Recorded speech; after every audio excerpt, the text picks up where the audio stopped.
Hello. So as we begin Unit 8, we're going to be talking about a very famous theorem that's called the Pythagorean theorem.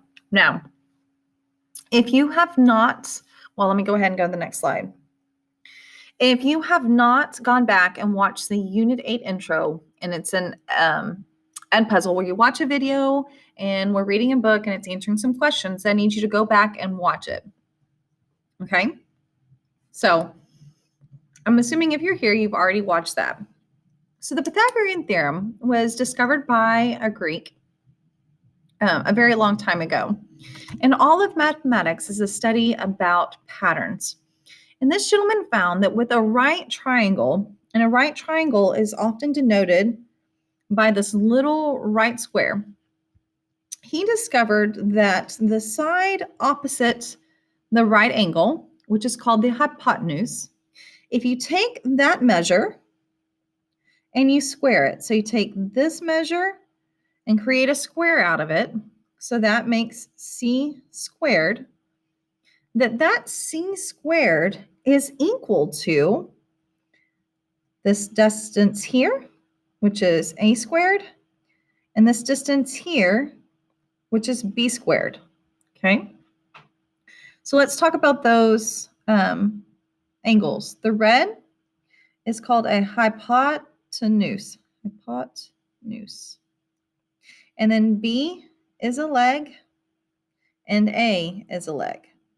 So it's going to be very important to be able to understand which one is the hypotenuse. And from here, we're just simply solving for the missing variable. So that's the theory. Make sure you watch the video and let's go on. So I want you to take and you're going to drag this dot here over to the hypotenuse. Is this, or this the hypotenuse? Well, if you answered this one, ding, ding, ding, you're right. This angle across from the right angle is the hypotenuse. That means this is going to be C, and this or this, those are both of your legs. Okay, let's try that again. Which one's the hypotenuse? 5, 4. If you said it is here from D to E, you are correct. That is the hypotenuse, and this are the legs. So the hypotenuse is always the longest across from the right angle. Last one. Where is the hypotenuse?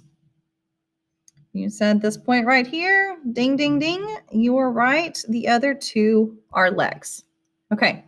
So why are you making us identify the largest side? Well, you're going to be given this picture here. So number 4. We know that which side is the hypotenuse? This side is the hypotenuse, which makes this c squared. So c squared is going to be the number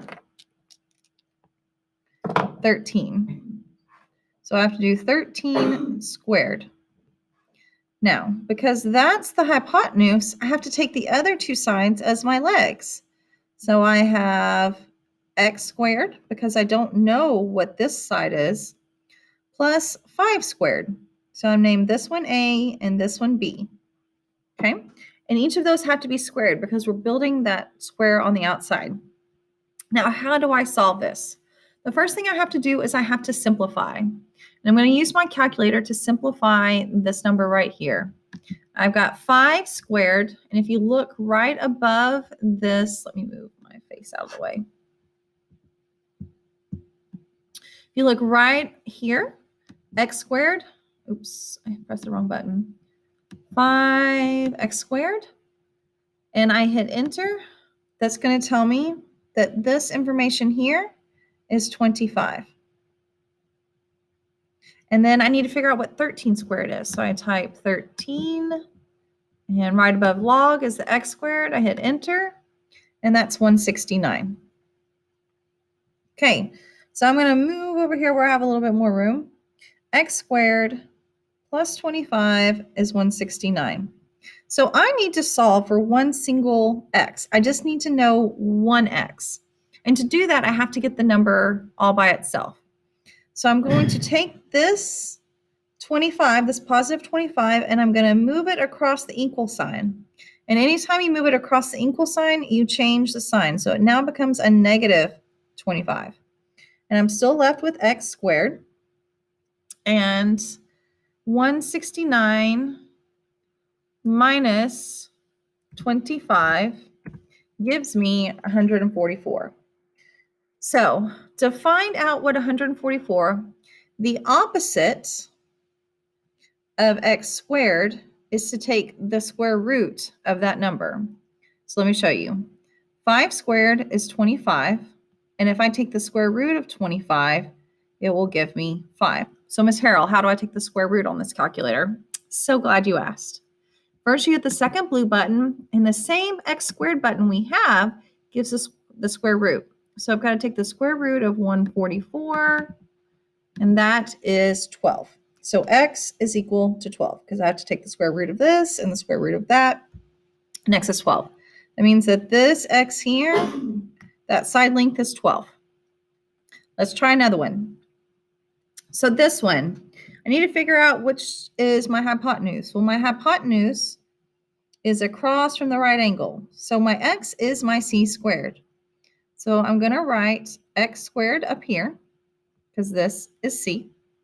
And then my other two are my legs. I have 6 squared plus 8 squared. I must square them so that they are the same thing. Now, time to simplify. I'm going to do 6 squared, or 6 times 6 is 36. So 36 plus 8 squared, 8 times 8 is 64. And those two numbers together are x squared. So 64 plus 36 gives me 100. So I have 100 is equal to x squared. What's the opposite of squaring?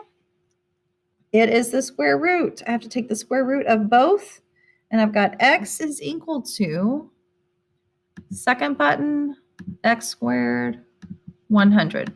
If I'm going too fast, please pause the video and go back. And x is equal to 10. So this hypotenuse length right here is 10. Is it bigger than the 6 and the 8? Yes, it is. So we know we've got a good one. Now our last one, this one's a little bit trickier.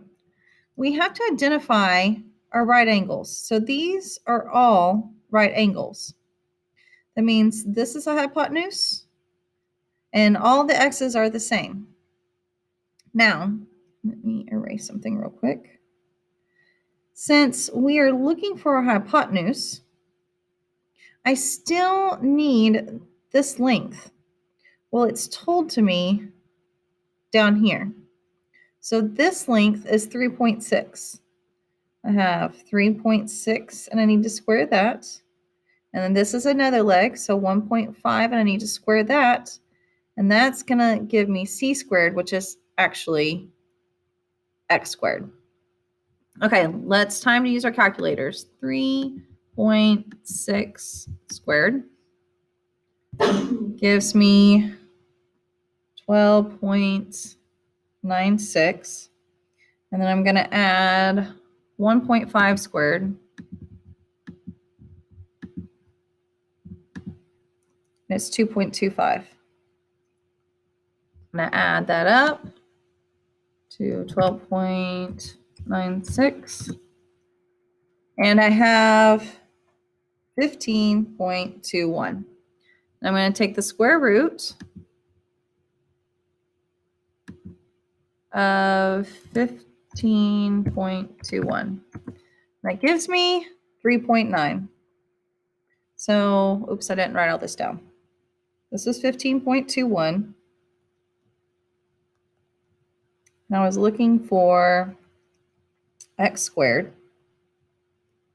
So then I had to take the square root and the square root, and I got x is equal to 3.9. Okay. So when we are looking at pictures, we have to make sure that something like this that's all measured the same, you just have to look for the pieces and the parts. Now, I have a quick quizzes. It's an exit ticket. And I want you to try this and then move on to the guided practice where there's an Edpuzzle of someone explaining this a little bit differently and some questions and some more practice. Yeah, please let me know if you're having any trouble with what I said.